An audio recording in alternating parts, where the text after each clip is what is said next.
Assalamualaikum. Hari ni kita nak bincang jawapan bab 2. Kita dah masuk bab 2 iaitu nutrisi dan teknologi makanan.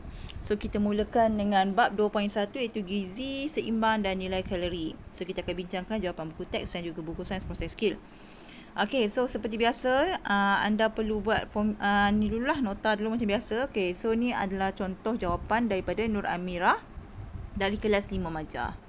So tanya, dia dah buat nota ringkas. So nota hanya ringkas saja, tak tulis tangan pun tak apa. Kalau tak photo state pun tak apa. Sebenarnya cikgu lagi suka bila kamu tulis tangan sebab kamu akan lebih faham dan ingat apa yang kamu tulis. So ni adalah contoh nota Nur Amirah. Tanya, bagus. So kita tengok latihan formatif 2.1. Soalan yang pertama.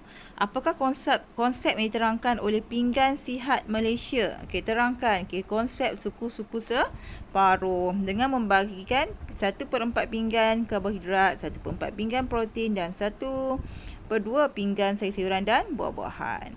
Apakah kepentingan konsep menyatakan dalam soalan ini? Untuk membolehkan manusia untuk makan secara seimbang dan berhasiat. Makan mengikut keperluan kalori badan. Apakah yang dimaksudkan oleh nilai kalori bagi suatu makanan? Jumlah tenaga yang dibebaskan daripada pengoksidaan atau pembakaran 1 gram makanan dengan lengkap. Namakan alat yang digunakan untuk mengukur nilai kalori makanan tu. Namanya adalah kalorimeter bom. Tulis formula pengiraan nilai kalori dalam sampel makanan yang diukur dengan alat soalan 2B. Ni salah caranya menggunakan formula ni lah. 4.2 Joule per gram darjah Celsius darab jisim darab perubahan suhu. Bahagi dengan jisim makanan dalam gram darab 1000. So untuk tengok formula ni lebih tepat, kamu boleh rujuk buku teks muka surat 52. Berikan satu kesan pengambilan kalori yang tak cukup. So kalau untuk badan, kita mungkin berlaku kurang berat badan, aneurysma nervosa, goiter dan macam-macam lagi lah, scurvy kan. Beri satu kesan pengambilan jumlah kalori yang berlebihan. Obesiti, kecil manis, darah tinggi. Terangkan bagaimana pengambilan jumlah kalori seorang individu dipengaruhi oleh restoran yang beroperasi sepanjang masa. So apa yang jadi kalau restoran beroperasi sepanjang masa?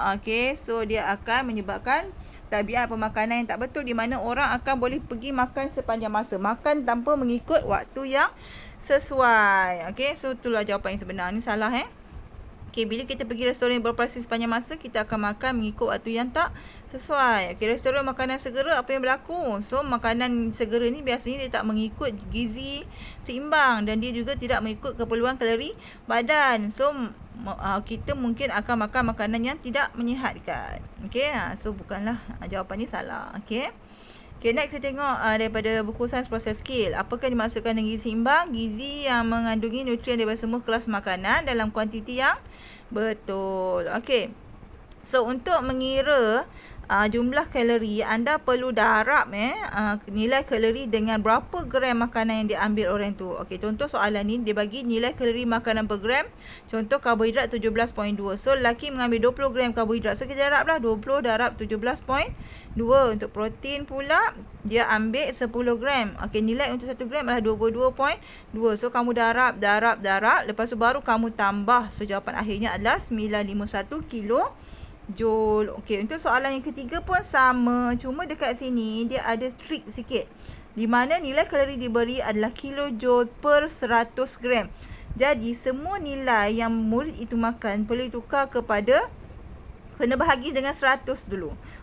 Macam contohnya 100 gram nasi, kita bahagi 100 akan dapat 1. So 1 darab 1500. 50 gram ayam maksudnya 50 bahagi 100. So dapat 0.5 darab dengan 827. 50 gram telur 0.5 darab dengan 600 dan totalkan jawapannya adalah 2213.5 kilo Joule. Seterusnya lengkapkan cadangan hidangan tentang konsep sihat, pinggan sihat suku-suku separuh. So kita tengok 1/4 yang pertama adalah dari segi ambil protein seperti ikan dan daging. 1/4 pinggan seterusnya adalah karbohidrat seperti nasi dan roti, manakala separuh pinggan lagi adalah buah-buahan dan sayur. Tahniah, terima kasih kerana berusaha. So buat pembetulan seperti biasa. That's all.